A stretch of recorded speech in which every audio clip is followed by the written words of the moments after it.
Hello and welcome to everybody that tunes in here every now and then to hear me speak. Today, of course, here in Massachusetts, it's a Cinco de Mayo. But needless to say, it's in Ireland, it's a much more important day than that. Today, 44 years ago, Bobby Sands, after a long, cruel, torturous death, came to an end. And it was a different time. I remember there was serious riots involved up in Dublin. The day of the big riot up there, I was in the city centre myself. I did not go out to Ballsbridge where the more serious violence took place. But even in the city centre, it was very, very dangerous. The men in Dublin that day are quite different from the men that was in Dublin on recent times. Those guys in Dublin 44 years ago, they weren't beaten around the bush. It was some occasion that. But anyway, wanted to start it off by paying homage to Bobby Sands. I believe he would be very shocked and dismayed if he was around today to see what his sacrifice produced and how his death was sold for 30 pieces of silver. Anyway, moving on from that, I have a bit of good news indeed, and that is that I finally came across three fantastic speakers in all the protests that I've watched, or as many of them as I could have anyway. They, believe it or not, were up there in Carrickmacross over the weekend. A local fellow unknown by me and unknown by most, I guess, because I was watching it on a video produced by Philip Dwyer and he didn't know him either. But the man's name is Paul Carville. And again, I'm assuming he's a local fellow up there. But he made a fantastic speech. And I finally got to hear somebody talking some serious common sense. He also was followed by, or maybe preceded by, two other absolute true men indeed. And that was the ex-guard, John Wilson. I also saw him being interviewed briefly later on by the McConnell fellow, Niall McConnell fellow up there in Donegal.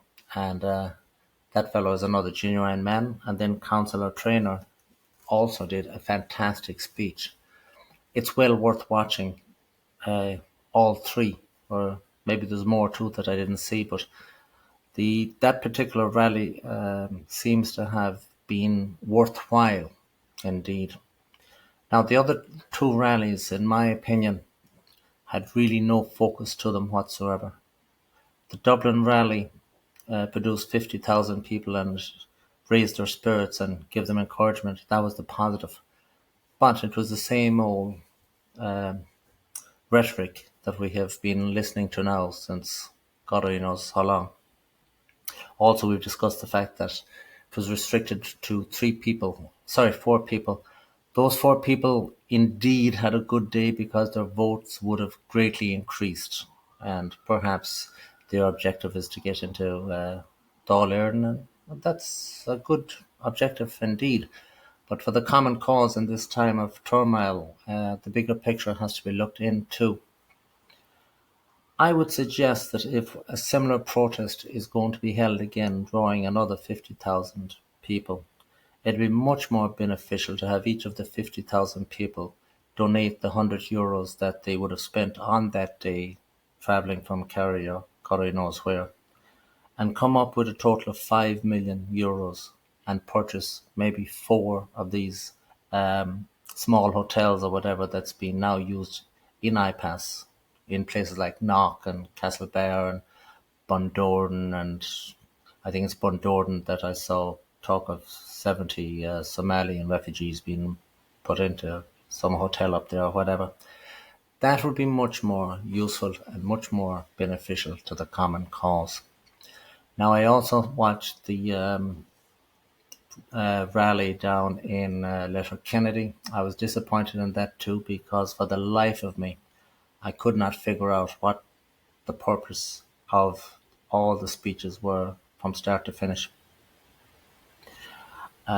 the only rousing little piece of oration I saw down there was when the piper played his pipes and then ad-libbed about persecution of Catholics back in the 1650s in the Cromwellian times.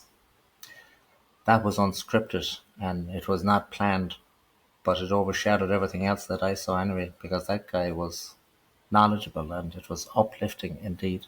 That. So those are the three protests. I won't be talking too much anymore about them.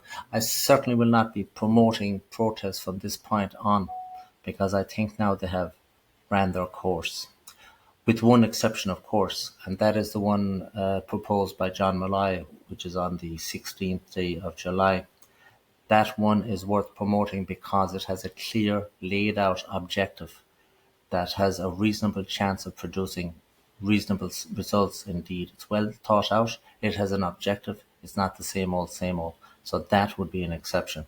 As regards the other protests, I think they should be refined now. They should be just left to local people. And if the local people do not have enough gumption to go out and support their own local area, outsiders really cannot alter the situation as far as they are concerned at all. Now, with regards to these speeches, I will just finish it up. There is a serious lack of reality involved in many of these speakers that I have listened to. Every single one of them seems to repeat a variation of the old, we do not want unvetted people coming into this country. That is enough to make my hair grey. Because, for example, I mentioned the Somalians coming in to Bundoran there a minute or two ago. Somalia is a place with absolutely no government whatsoever. Its functioning political system is described as anarchy, which does not mean confusion and disruption and chaos. It means a lack of government institutions. There is no such thing as vetting and unvetting when it comes to Somalia. The vast majority of other countries de facto have no such thing as vetting and unvetting either, because for $100 you can buy whatever police report you need for that situation. So people will really need to just quit this foolishness talking about unvetted and vetted people, because there is no such thing. Also, people will have to just stop talking about legal immigration and illegal immigration. Again, there's no such thing as illegal immigration into Ireland de facto, because everybody is allowed to stay by simply claiming refugee asylum. There is no such thing as legal against illegal.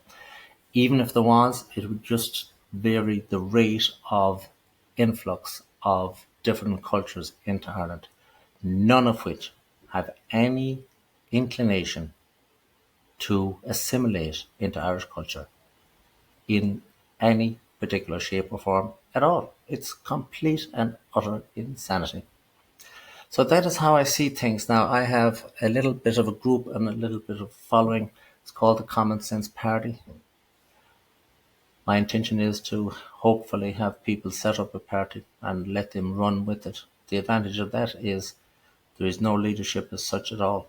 And if they are, they're just regular people that spring up. It's not me. I'm just going to put it together and be on my merry way, because that'll be my job. Well done. Anyway, this is just a short video. If people want to help out in that situation, we do have a Facebook page, we do have a website, and we do have WhatsApp and whatnot. Anyway, that is just my video. I'll be doing different types of videos going forward. Thank you very much for watching.